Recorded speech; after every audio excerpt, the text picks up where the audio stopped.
Hi, thanks for watching another story about the Army. So we are now at Fort Ord. And when we get there, we are told that we do not go out at night. And if we do, on the base, and if we do, we have to have some sort of a chaperone.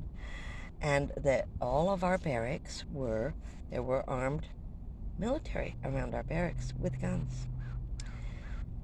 So we're also informed that someone was on the base stabbing the female wax. So several nurses had been stabbed going into their quarters, and so they were protecting us. Now, mind you, the ones that were protecting us had guns. We did not have guns. We did not know how to shoot guns. And they were the same species that was killing us. Interesting concept. I have to tell you, I thought that was really interesting because I'm looking at that and I'm going, well, this doesn't make any sense. Why don't you teach us how to shoot guns? Then we'll protect ourselves. Anyway, so here I am at Fort Ord. And it was nice enough, it was okay. We had more of a private room. Well, I say private.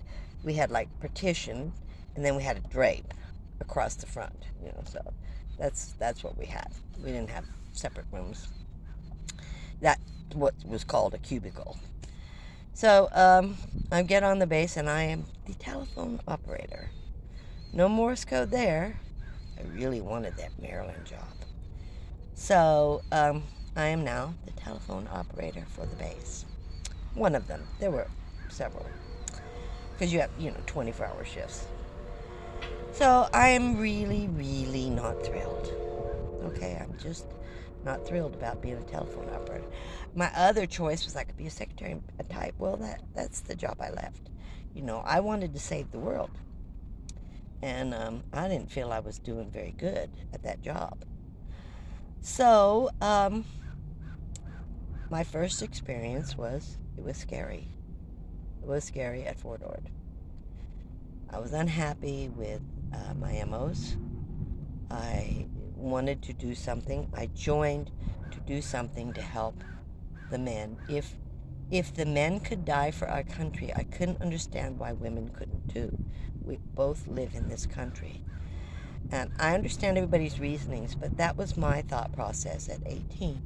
We both share this country, men and women, and if men can die for their country, I feel that women should be allowed to die for their country too. That was my thought process then.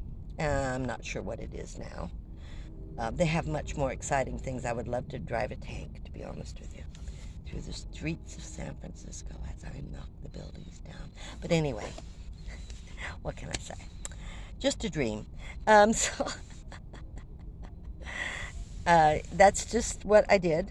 And that was our reality at that time.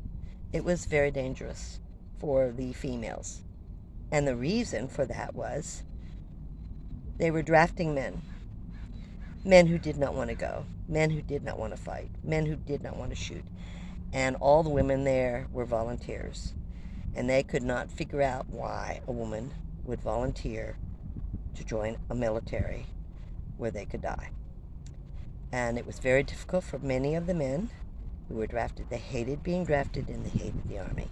So there were some very bad feelings from some of the men about the women in the military at that time. There are other stories I could tell you, and I don't know if I will, about things that were done and said to me by other service men. But that was our reality, and I didn't understand at the time. It took me a while to figure out what was really going on and what all the emotions were about while I was in there. So I will see you next time. Thank you for watching. Have a great day. Camo.